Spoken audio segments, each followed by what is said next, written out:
There are these places on our planet, sometimes just tiny little slivers of water, that literally hold the entire global economy in their grasp. We call them choke points. And to really understand just how powerful and how fragile they are, we've got to look at the most audacious one ever built. So, a choke point, it's exactly what it sounds like, a bottleneck. It's a spot where geography, whether it's natural or man-made, just squeezes this immense flow of ships, goods, and energy into one single vulnerable lane. And whoever controls that lane, well, they control an incredible flow of power. And our best example is this thing that's literally carved through the sands of Egypt. It's a 120-mile man-made river. But don't let that size fool you. This one waterway became the absolute linchpin of global trade, a huge strategic prize, and, as we're about to see, a massive, massive point of failure. And this really is the central puzzle of the Suez Canal, isn't it? How on earth did a ditch in the desert become so important that countries would actually go to war to control it? And how, in our super modern high-tech world, could one single ship getting stuck cause a global economic heart attack? Okay, let's dig in. To really get just how big of a revolution the Suez Canal was, you have to imagine the world without it. For centuries, geography presented this colossal problem for trade.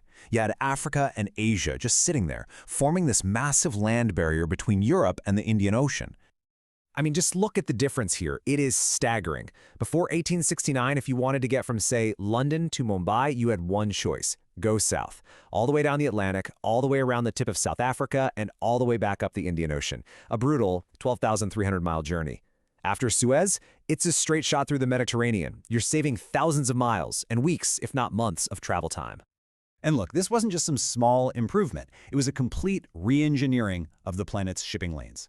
The Suez Canal didn't just connect two seas, it connected two halves of the entire economic world in a way that had never, ever been possible before. Its location is absolutely everything. By slicing right through that narrow little isthmus of Suez, it provided a direct link between the North Atlantic and the Indian Ocean. It was the shortcut the world had been dreaming about for centuries. And this quote just says it all, doesn't it? It's such a simple but powerful idea. The canal literally broke Africa and Asia apart just to create a new, faster path for all of us. It was a total victory of engineering over geography. But, with that kind of incredible power comes incredible conflict. As soon as the canal was built, nations immediately figured out that whoever controlled it, well, they controlled a vital artery of world trade, and they were absolutely willing to fight for it. And in 1956, all that tension just exploded. When the Egyptian president, Gamal Abdel Nasser, nationalized the canal, basically taking it from French and British control, it triggered a full-on invasion by Israel, the UK, and France. But the immense pressure from the world's two new superpowers, the US and the Soviet Union, forced them to back down. The message was crystal clear. This little canal was now a global flashpoint. And this academic insight shows you there were so many layers to this. It wasn't just about shipping tolls. No. For powers like France and Britain, it was also a chance to reassert their influence, to kind of strengthen their own alliance in a world that was changing really, really fast. The canal was a pawn in a much, much bigger game. Okay, let's jump forward 65 years. The world is a vastly different place. But the canal's importance, if anything, it's only grown. And this time, the threat wasn't an army. It was something way more ordinary, and in some ways, a lot scarier. You probably remember this story. It was a global spectacle. One of the biggest container ships in the world, the Ever Given, just gets wedged sideways. And that's it. The entire canal blocked. For 6 whole days, nothing moves.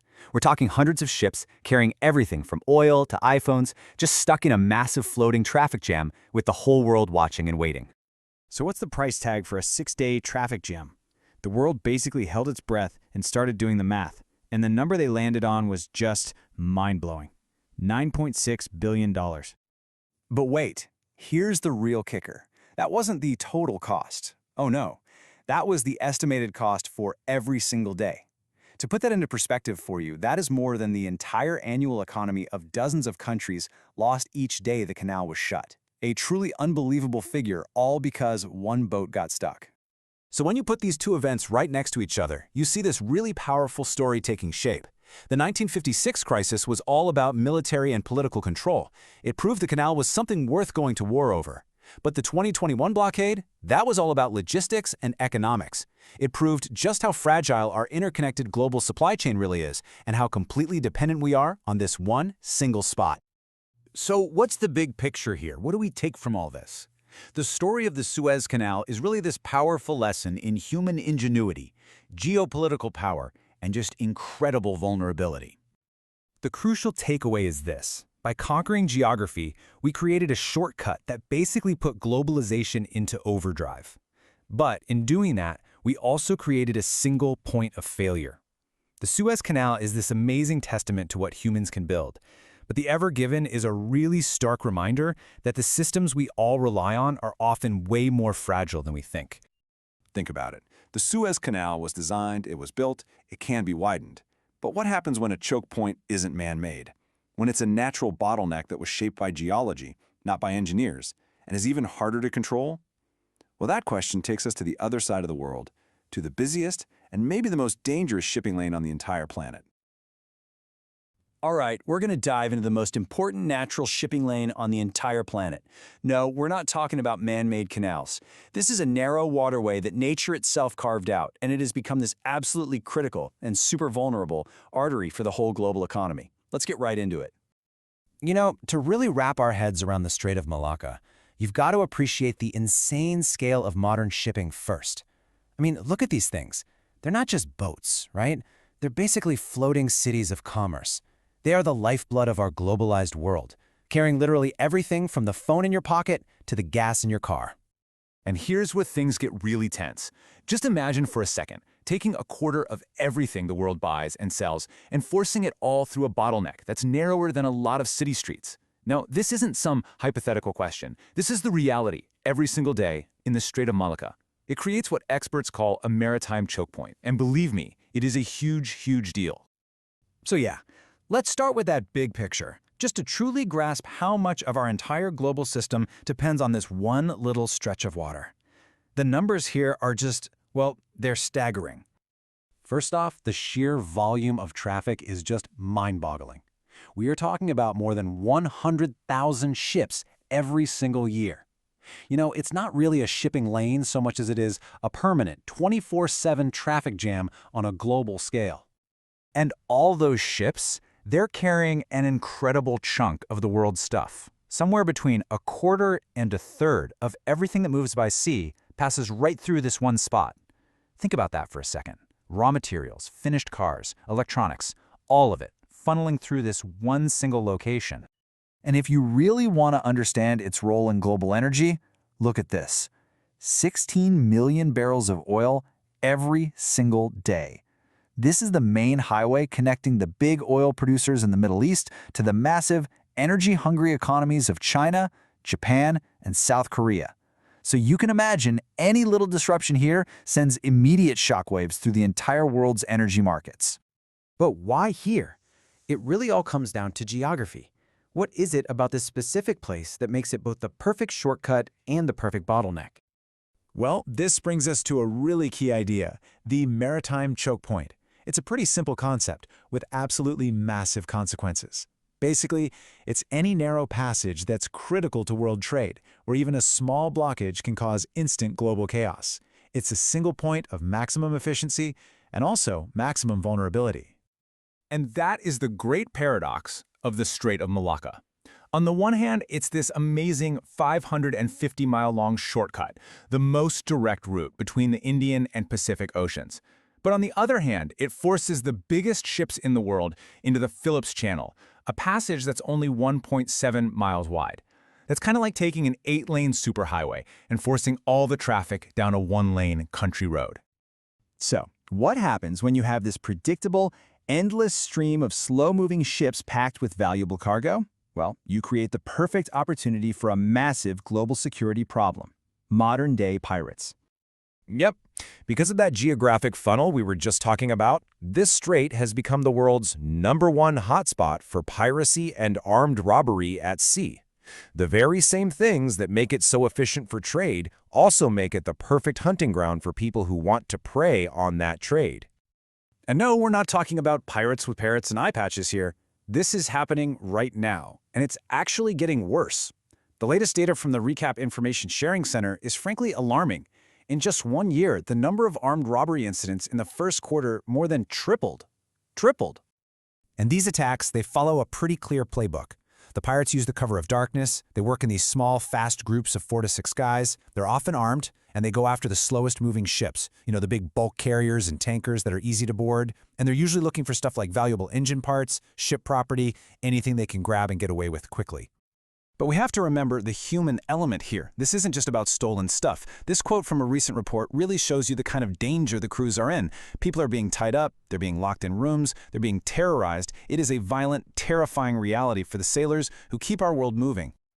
So what happens if this critical artery gets clogged?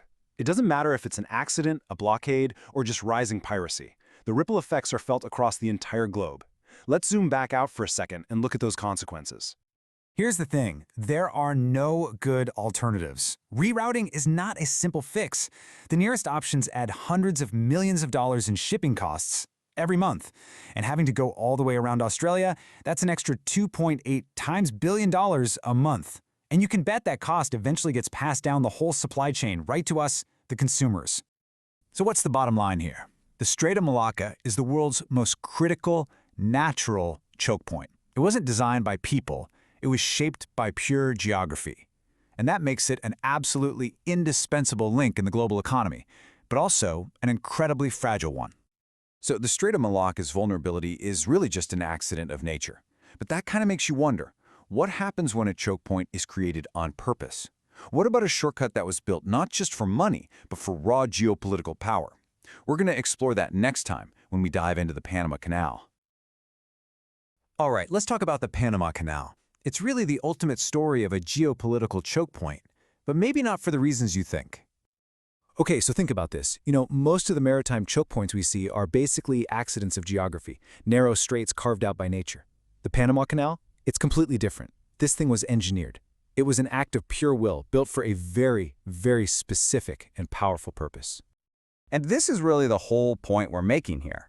The canal? Yeah, it helped with trade, for sure. But that was never its main purpose. From day one, it was all about one thing: pure, raw, geopolitical dominance for the United States. It was a power move, plain and simple.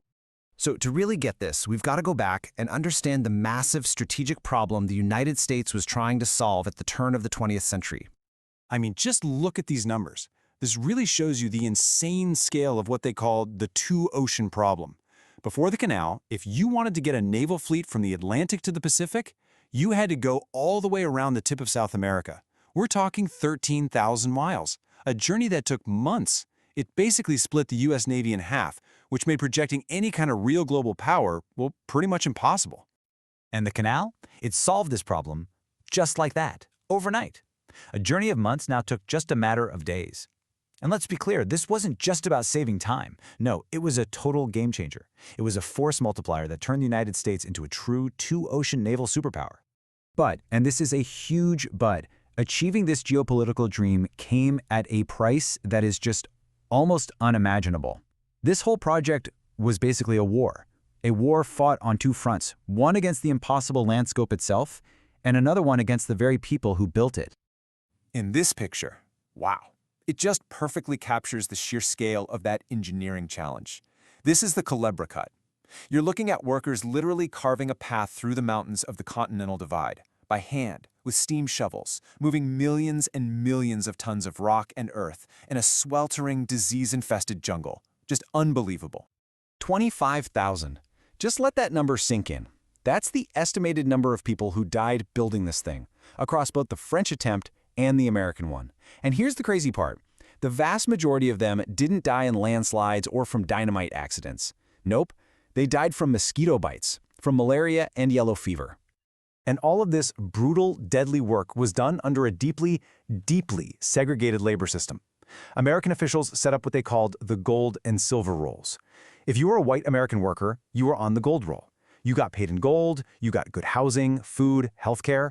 But if you were an Afro-Caribbean or other laborer, you were on the silver roll. You did the most dangerous pick and shovel work for literal pennies an hour, you lived in absolute squalor, and you died in shocking numbers. It was basically Jim Crow apartheid, just exported to Central America. This quote, man, It's from a declassified CIA report written by a U.S. employee who was actually living there. And it is just chilling. It perfectly captures how these deep-seated racial tensions weren't just some abstract policy. It was woven into the fabric of daily life. I mean, it was so pervasive that, as this person points out, even the dogs seem to enforce the color line. It's just incredible. So for almost 100 years, the U.S. didn't just operate a canal. It governed what was basically a colony right in the heart of Panama. It was a constant daily symbol of American control. And they called it the Canal Zone. You can think of it as a little slice of America, literally carved out of the middle of Panama. It was this perfectly manicured, totally segregated society, with its own police, its own post offices, its own courts, a place where Panamanians were very often treated like second-class citizens inside their own country. Now, you can imagine that this created a lot of resentment, and it simmered for decades until it finally boiled over in 1964. It all started when Panamanian students marched into the zone to do something very simple: raise their own flag. It was a simple act of asserting their own sovereignty. The violent clash that happened next left more than 20 Panamanians dead, and it became this national tragedy, now known as Martyrs' Day. And really, that was the beginning of the end for American control. It kicked off the long, slow process of finally giving the canal back to Panama. So, what about today? What's the canal's role now that it's actually under Panamanian control? Well, that original vision of a strategic shortcut is just as vital as it ever was. But now it's for the global economy. It might not sound like a huge number, but about 5% of all global maritime trade passes through the Panama Canal. That's a huge deal. It's still an absolutely critical, you could say indispensable, artery for the entire world economy. And to stay relevant, because ships just keep getting bigger and bigger, Panama took on this massive expansion project. The new Neo-Panamax locks are an incredible feat of modern engineering. They made sure the canal could handle the truly colossal supertankers and container ships that are the lifeblood of 21st century commerce. And this comparison just says it all, doesn't it? Look at the contrast. On the left, you've got this instrument of early 20th century American military power, and on the right, a cornerstone of 21st century global trade, all managed by a sovereign Panama. What a journey. So when you pull it all together, from the man-made crisis at Suez to the natural artery of Malacca, and now the strategic power play in Panama, it's clear what these choke points are. They are the most critical, and honestly, the most vulnerable places where geography and human ambition collide. We've spent all this time on the oceans that connect us, but what about the geography that divides us? Next time, we're leaving the seas behind. We're going inland to explore the original, most enduring borders in human history, the